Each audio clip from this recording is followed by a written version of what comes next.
In today's video, we take on Gran Turismo 7's brand new BOP at Monza in Daily Race B, and I'll give you my verdict on whether I think this is good for Gran Turismo 7 in the future.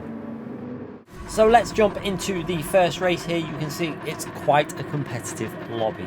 We've got a few different cars being used, and we're starting down in P5. Now, this week's Daily Race B is running on real slipstream instead of custom, and I think the reason for that was because of the BOP change that they've implemented.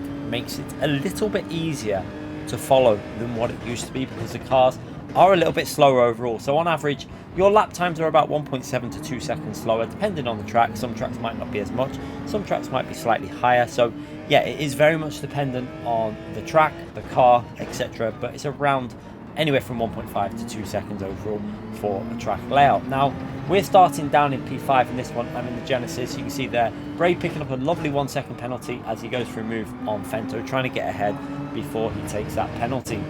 Now, by the time we get to the penalty zone, you can see here, Bray is going to take that penalty, and we are going to get ourselves up into P4 and right behind Fento. Now, one thing about Daily Race B, which I do like, is sometimes it's better just to go for these overtakes and try and get yourself ahead as much as you can, because it's only 5 laps.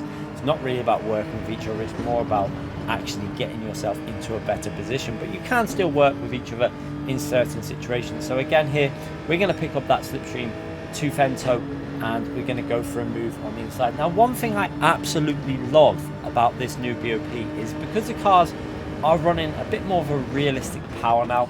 The cars were starting to feel a little bit, in my view, a little bit too powerful. You got onto the curbs and it was really easy, just with putting a little bit of extra throttle in, that the car would spin up and you'd just be spinning out.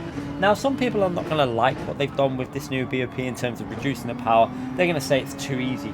But in my personal opinion, it just feels a lot better when pushing close to the limit. And now the reasoning for that is, I feel when you're getting onto the curbs, I feel like I can feel what the force feedback is doing, and it's giving you time to react to it. It feels much more instinctive to me, and for me personally, I think this is a much better future for Gran Turismo. Also, the fact that they've slowed these cars down drastically means, although the BOP might not be perfect now, I believe that going forward into later stages of the Gran Turismo 7 and hopefully into the early stages of Gran Turismo 8, this will give them a better insight in the way to go forward, because I think it'll be a little bit easier to BOP with these cars running less power, because now they can adjust some of the cars a little bit better to compete with them high-powered cars versus the handling cars. So let's see how this goes. For me personally, I am absolutely loving the handling of these cars now on this BOP. We've driven a few different cars on this track. We've driven multiple cars at other tracks doing the practice session for all the GT World Series, and I have to say, I'm really liking the way this game is feeling in the Group 3s. It feels a little bit more authentic. You've got to remember the Group 3 cars, GT3 cars in real life, are not the sketchiest type of cars to drive. You go on a set of Corsair, ACC, iRacing, and run them with their default setups, and they're actually pretty secure cars. They feel pretty nice to drive. So you can see in this race here, we're going to go down for a move on Slayers there in the Jaguar. You can see we're going to try and go round the outside. Now, one thing that I've noticed is you seem to be able to go side by side in slow corners much easier now, because of that ability to get on the power. You can actually take these tighter lines, get on the power, and you can actually feel what the rear is doing.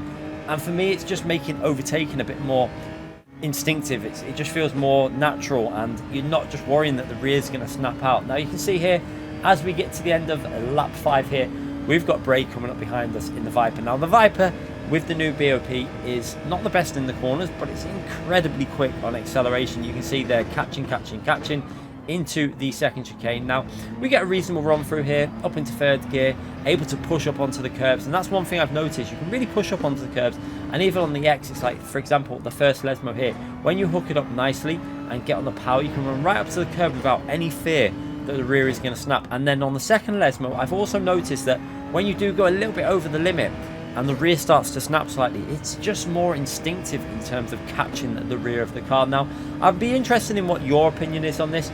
Let me know in the comments if you prefer this BOP or you dislike this BOP. I'm sure there's going to be different opinions, as we're going to go side by side with Bray through the Ascari chicane. And again, this is really highlighting an issue that I'm talking about. It's easier to race close.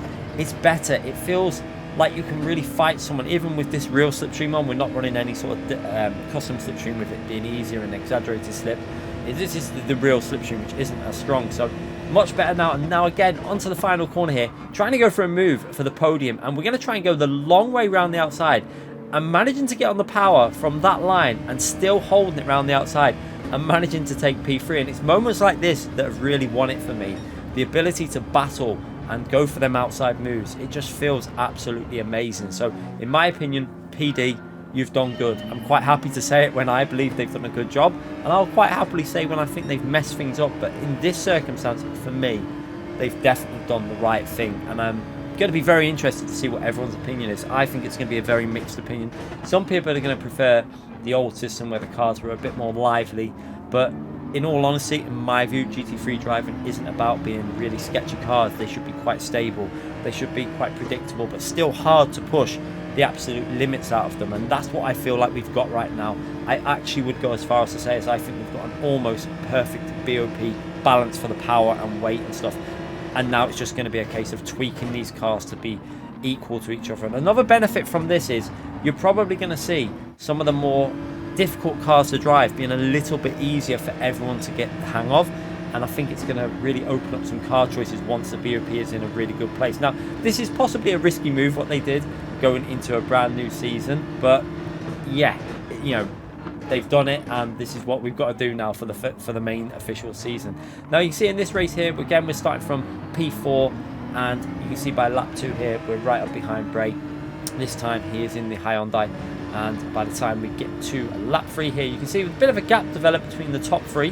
But one great thing about Monza is when you get to a braking zone, if they're close together, you can normally get right up behind them. You can see we actually braked really late there. Kind of compromised my exit, but was just about able to get on the power enough to get back into that slipstream. And then again, by the time we get to end of lap 4 here, we're going to pick up a lovely slipstream from Bray. Are we going to be in a position to go for a move here? You can see we're not quite in a position, so we decided to back out of that one and wait out for possibly the final lap for maybe some chaos to kick off in front of us, because you never know in this race, people are going to go for moves, and at this stage here you can see it wasn't probably wise. Now as we come to the end of lap 4, again having a little look up the inside of the final corner, but again that corner you really have to be fully side by side to go for a move, and just trying to get that really strong exit from the final corner to get ourselves to slipstream going down this main straight. Now you can see that Bray is getting the slipstream from Wind in the Audi, we're getting the slipstream from the Hyundai, and this is going to be interesting.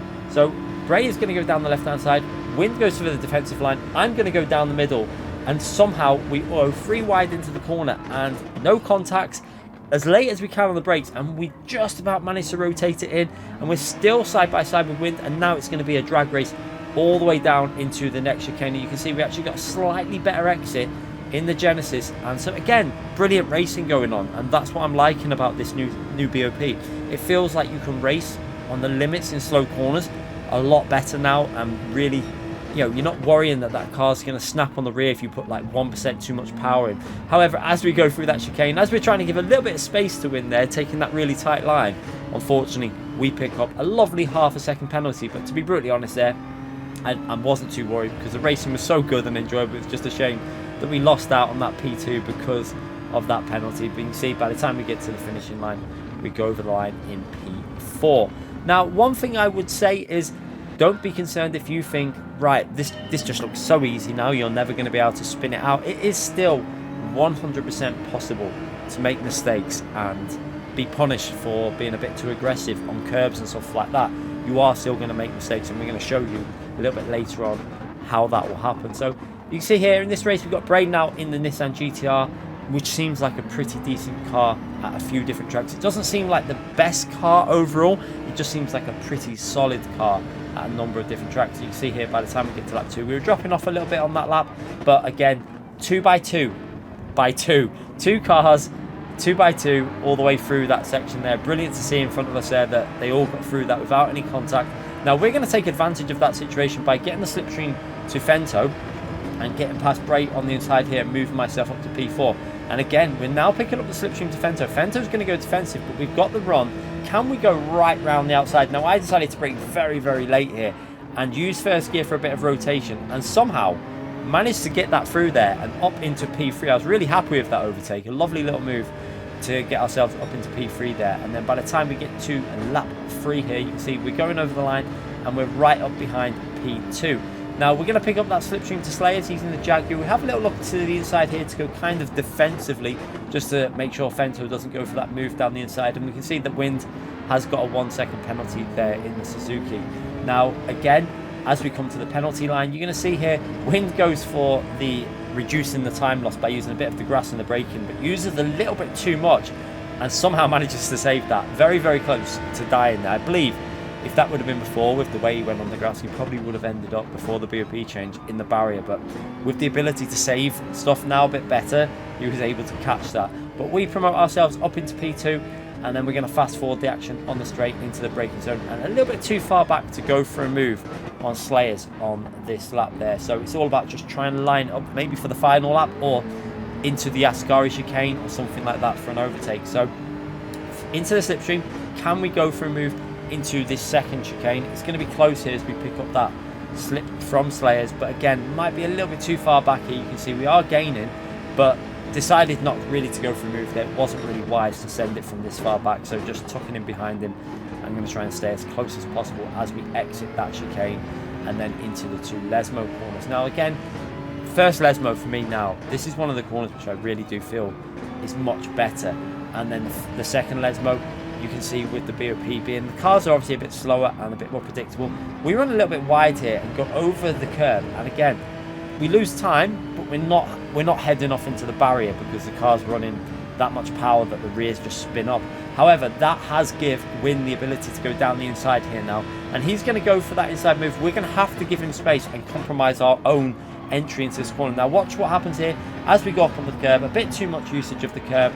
The wrist goes and we have a big crash there, and that shows you get too aggressive on the curbs, hitting them sausage curbs, and it is still gonna spin you out. It's not a case of you can just be absolutely ruthless with the curbs. You still need to be cautious, and I kind of actually felt like that was a good thing that we spun there because we actually deserved it. You know, I tried to take a line that was going to be compromised, got a bit too greedy on the throttle, and we spun out. So yes, you can still lose control in these Group 3 cars. But we're going to go for one more race now, and we can see we've got Popcorn in front of us now. Slayers in P1, still a competitive lobby, and we're going to see if we can get a win to finish off here now. So again, trying to stay as close as possible.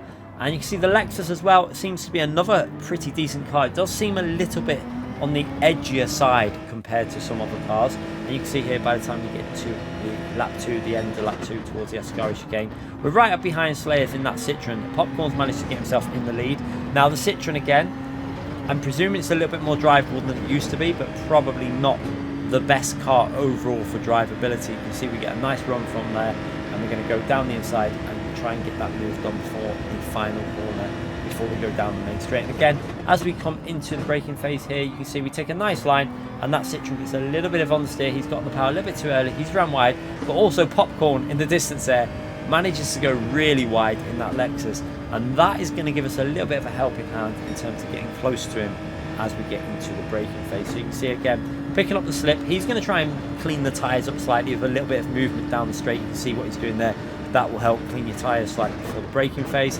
And Slayers behind us there had a little look up the inside, but it wasn't really a look to go for a move. He's just positioning his car there, possibly to be slightly defensive against P4. So as we get onto that accelerator there, Slayers behind us in the Citroen. Good acceleration out of the Citroen, but it doesn't look like it's got the overall pace at a track like Monza. It'd be interesting to see what the Citroen's like at some of the other combos. I still don't think it'd be one of the best cars you're going to find in Group 3. But as we come through here, you can see trying to get away, and we actually managed to break the slip almost pretty much from that chicane. We get about 6/10 away, 7/10 away, and then as we come to the final lap here, you can see we managed to go over the line with the fastest lap, and now we've got right into that slipstream to Popcorn, and we're going to go for a move. So we're going to try it around the outside. If you brake late enough here, use that first gear for rotation. We go side by side, just about keep it on the track there and give him the space through the corner, and we actually pull off a lovely move there to put ourselves up into P1. And finally into P1, we managed to hold it, and we're going to try and hold it now into this final corner. He goes for a little fake move up the inside there to try and put us off. Doesn't really work. We managed to get on that power, and we're going to take the win in this Daily Race B. So overall, I have to say, I'm really excited about Gran Turismo 7's Group 3 class now.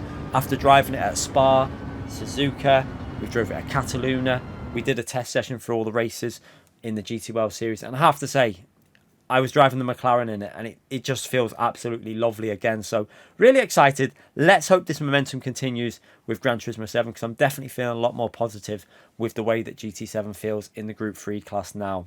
And remember, if you did enjoy this video, hit that like button, subscribe to my channel, and I'll see you again for more live streams and more videos. Take care, everyone.